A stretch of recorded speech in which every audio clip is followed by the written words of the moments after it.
Hi friends, welcome to Arya's home cooking. ಇವತ್ತಿನ recipe butter cookies ಅಂತ ತುಂಬ ಈಸಿ ವೇಯಲ್ಲಿ ಮಾಡೋದು ತೋರಿಸ್ಕೊತಾ ಇದ್ದೀನಿ.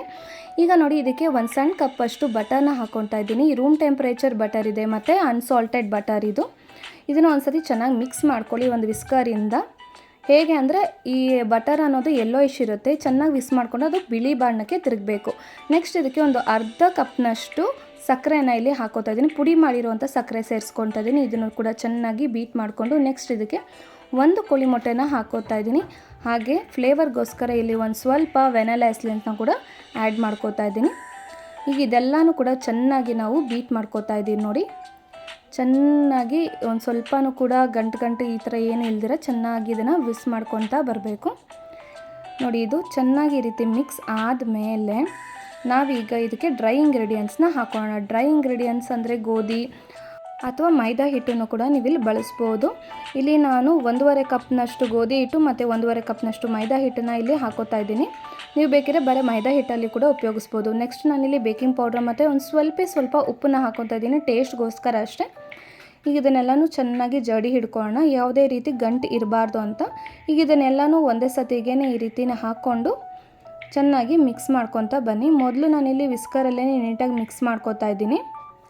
ನಿಮ್ಗೇನಾದರೂ ಇದು ಕಂಬೈನ್ ಚೆನ್ನಾಗಿ ಆಗ್ತಾಯಿಲ್ಲ, ತುಂಬಾ ತ್ಯಾವ ಥರ ಇದೆ ಅಂದರೆ ಇನ್ನೊಂದು ಸ್ವಲ್ಪ ನೀವು ಗೋಧಿ ಅಥವಾ ಮೈದಾ ಹಿಟ್ಟನ್ನು ಹಾಕ್ಕೋಬೋದು. ಈಗ ನೋಡಿ, ಇದು ಚೆನ್ನಾಗಿ ಒಂದು ಸತಿ ಮಿಕ್ಸ್ ಆದಮೇಲೆ ಕೈಯಲ್ಲಿ ಇದನ್ನು ನೀಟಾಗಿ ಕಲಿಸ್ಕೋಬೇಕಾಗುತ್ತೆ. ಇದನ್ನು 10-15 ನಿಮಿಷ ಈ ರೀತಿ ಕಲಿಸ್ಬೇಕು, ನಾದಬೇಕು ಅನ್ನೋದೇನಿಲ್ಲ.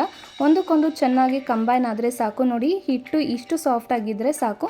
ಇದನ್ನು ಡೈರೆಕ್ಟ್ ನಾವೇನು ರೆಸ್ಟ್ ಮಾಡೋದಕ್ಕೇನು ಬಿಡೋ ಅವಶ್ಯಕತೆ ಇಲ್ಲ, ಡೈರೆಕ್ಟಾಗಿ ಇದನ್ನು ನಾವು ಬೇಕ್ ಮಾಡ್ಕೋಬೋದು. ಇಲ್ಲಿ ನಾನು ಬಟರ್ ಪೇಪರ್ ತೊಗೊಂಡಿದ್ದೀನಿ. ಬಟರ್ ಪೇಪರ್ ಮೇಲೆ ಇದನ್ನು ಚೆನ್ನಾಗಿ ಈ ರೀತಿ ಫೋಲ್ಡ್ ಮಾಡಿ ಇಟ್ಟು ಫ್ಲ್ಯಾಟ್ ಮಾಡ್ಕೊತಾ ಇದ್ದೀನಿ. ಯಾಕಂದರೆ ಇದು ಲಟ್ಟಣಿಗೆಗಾಗಲಿ ಅಥವಾ ಕೈಗೇನೂ ಇದು ಮೆತ್ಕೋಬಾರ್ದು ಅಂತ. ಸೊ ಬಟರ್ ಪೇಪರಲ್ಲೇ ಇಟ್ಕೊಂಡು ಇದನ್ನು ಈ ರೀತಿ ನೀಟಾಗಿ ಲಟ್ಟಿಸ್ಕೊತಾ ಇದ್ದೀನಿ. ಒಂದೇ ಸಮ ಇಲ್ಲಿ ಒಂದೇ ಲೆವೆಲ್ಲಾಗಿರಬೇಕು ಅಂತ. ನೆಕ್ಸ್ಟ್ ಇದನ್ನು ನಿಮಗೆ ಯಾವ ಶೇಪ್ ಇಷ್ಟನೋ ಆ ಶೇಪಲ್ಲಿ ನೀವು ಇದನ್ನು ಕಟ್ ಮಾಡ್ಕೋಬೋದು. ಇಲ್ಲ ನಿಮ್ಮ ಹತ್ರ ಯಾವುದೇ ಶೇಪರ್ಸ್ ಇಲ್ಲ ಅಂದರೆ ಮಾಮೂಲಿ ಚಾಕುದಲ್ಲೇ ನೀವು ಇದನ್ನು ಸ್ಕ್ವಯರ್, ಡೈಮಂಡ್ ಅಥವಾ ರೌಂಡ್ ಶೇಪ್ ಕ್ಯಾಪ್ ಯಾವುದಾದ್ರು ಯೂಸ್ ಮಾಡ್ಕೊಂಡು ರೌಂಡ್ ಶೇಪಲ್ಲಿ ಕೂಡ ಕಟ್ ಮಾಡ್ಕೋಬೋದು. ನಾನಿಲ್ಲಿ ಫ್ಲವರ್ ಮತ್ತು ಸ್ಟಾರ್ ಶೇಪಲ್ಲಿ ಕಟ್ ಮಾಡ್ಕೊಂಡಿದ್ದೀನಿ. ಈಗ ನಾನು ಯಾವ ಬಟರ್ ಪೇಪರ್ನಲ್ಲಿ ಲಟ್ಟಿಸಿದ್ನೋ ಅದರ ಮೇಲೇ ಇದನ್ನೆಲ್ಲ ಈ ರೀತಿ ನೀಟಾಗಿ ಜೋಡಿಸ್ಕೊತಾ ಇದ್ದೀನಿ. ಮೈಕ್ರೋವೇವ್ನ ನಾನು ಈಗಾಗಲೇ ಪ್ರೀ ಹೀಟ್ ಮಾಡೋದಕ್ಕೆ ಇಟ್ಟಿದ್ದೆ. ಒಂದು 5 ಮಿನಿಟ್ಸ್ ಪ್ರೀ ಹೀಟ್ ಮಾಡಿದ್ರೆ ಸಾಕು.